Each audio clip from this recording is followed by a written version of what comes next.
हरिओम. भगवद्गीता बोध. योगदास श्री जयगणेश जोशी यांनी केलेले निरूपण. अध्याय 6. ध्यानयोग. ओम श्री परमात्मने नमः. अथ षष्ठोऽध्यायः. जय योगेश्वर. परम आत्म्याला नमस्कार. अध्याय 6. श्लोक क्रमांक 10. योगी युज्जित सततम आत्मानं रहसि स्थितः एकाकी यच्चित्तात्मा निराशीः अपरिग्रहः. योग्याने सतत आत्मतत्वात तदाकार होऊन त्यातच स्थित असावे. निरीच्छ होऊन भोगलालसेने अनावश्यक संग्रह न करता एकट्याने एकांतात चित्त आत्मतत्वात एकरूप करावे. योगी युज्जित सततम आत्मानं रहसि स्थितः. साधकाने सतत आत्मचिंतनात मग्न असावे. त्याचे इतर गोष्टींकडे लक्ष नसावे.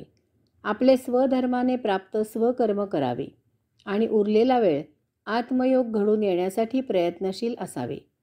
काम करताना अनेक वेळा फुरसत असते. 2 कामांच्या मध्ये वेळ असू शकतो. अनेक वेळा काम करताना मनात ओंकार म्हणता येऊ शकतो. अशा प्रकारे जेव्हा जेव्हा वेळ मिळेल तेव्हा तेव्हा योग्याने आत्मतत्वात स्थित असावे. येता जाता उठता बसता कार्य करता योगेश्वर जपावा, आठवावा. हे आपोआप घडावे. परमात्म्याचा जप मुद्दामहून म्हणावा लागू नये. तो श्वासासारखा एका बाजूला होत असावा. चित्त सतत आत्मलक्षणी होत असावे. अशा साधनेमुळे एक दिवस एक क्षण असा येईल की चित्त आत्मतत्वात एकरूप होऊन अद्वैत केव्हा साधले गेले ते साधकालाही समजणार नाही. हाच योग आहे. आयुष्याचा एक एक क्षण महत्त्वाचा आहे. आयुष्य फार दुर्लभ आणि मोलाचं आहे. ते परत मिळेल याची काहीही खात्री नाही. ते आपल्या हातात नाही. ते योगेश्वराच्या हातात आहे.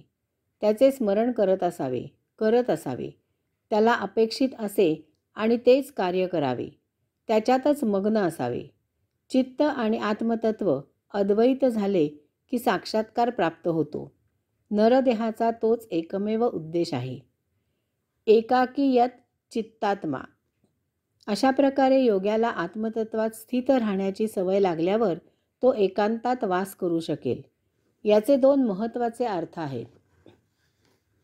पहिले म्हणजे एकांतात जाण्यासाठी योग्याला सर्व संग परित्याग करून दूर पळून जायची आवश्यकता गरज नाही.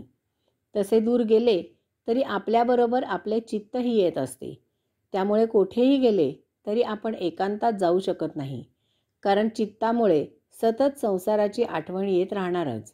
तसेच जरी आपण अगदी एकटे असलो तरी आपण एकांतात असूच असे नाही.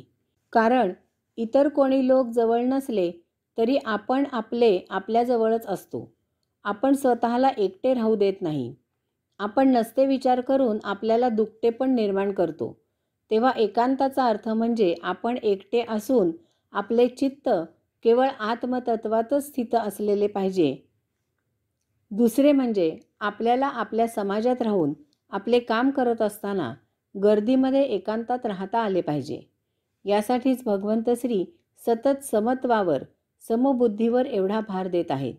याचा अर्थ कसल्याही कर्मात, कोणत्याही गोष्टीत समबुद्धी ठेवून गुंतायचं नाही. प्रत्येक कृती कर्तव्य कर्म म्हणूनच करायची. योगेश्वराचा साक्षात्कार ही मुख्य गोष्ट प्राप्त होण्यासाठी त्याला पूरक म्हणून प्रत्येक गोष्ट करायची. अध्यात्माला भौतिक गोष्टींचा उपयोग शरीर सुदृढ ठेवण्यासाठी होतो. तेवढ्यापुरतेच भौतिक गोष्टींना महत्त्व द्यायचे. यावरून एक गोष्ट स्पष्ट होते की हा एकांत बाहेर समाजात नसून स्वतःमध्येच अंतःकरणात आहे. आपले कर्म संपवून उरलेल्या वेळेत या एकांतासाठी साधना करायची आहे. त्यासाठी दिवसभर योगयुक्त, योगारूढ होऊन व्यवहार करायचे आहेत. डोळे मिटून आत खोलवर हृदयाच्या गुहेत प्रवेश करायचा आहे. अंतःकरणात बाहेरील आकाशाहूनही महाआकाश आहे. बाहेरील विश्वाहूनही महाविश्व आहे. त्यातील परमात्म्याकडे जायचं आहे. ती झलक मिळाली की हे भौतिक विश्व त्यातील वस्तूसह भ्रामक आहे याची प्रचिती येते. निराशीही अपरिग्रहः. निराशी. योग्याने कसलीही आशंका, इच्छा ठेवायची नाही. जे मिळेल, जेवढं मिळेल आणि जसं मिळेल तो योगेश्वराचा प्रसाद आहे हे जाणायचे. प्रसाद एकट्याने खायचा नसतो, तो वाटण्यासाठी असतो. प्रसाद इतरांना वाटून उरलेल्याचे सेवन करून तृप्त राहायचं. इच्छा आकांक्षा ठेवली की त्या पूर्ण करण्यासाठी अहंकार निर्माण होतो. इच्छा पूर्ण करण्याचा अहंकार जोपासायला सुरुवात होते. या अहंकारातूनच संसार पाठीमागे लागतो. या इच्छा अपेक्षा आकांक्षा सतत वाढत्या असतात. एक इच्छा पूर्ण होताना ती दुसऱ्या इच्छेला जन्म देऊन पूर्ण होते.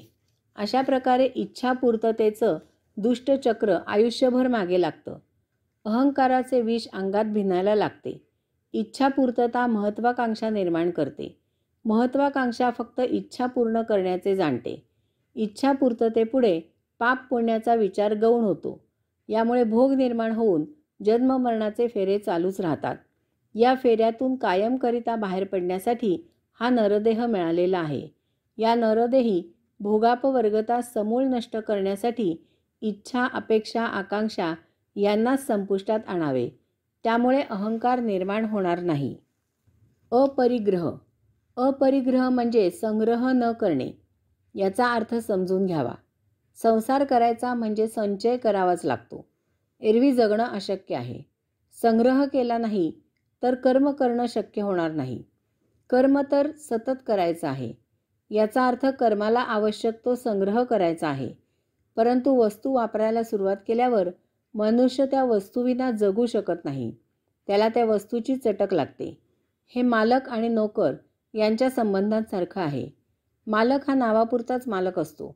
वास्तवात नोकर हाच मालक असतो. कारण मालक नोकराशिवाय जगू शकत नाही. मात्र नोकराचं मालकाविना काहीही अडत नाही.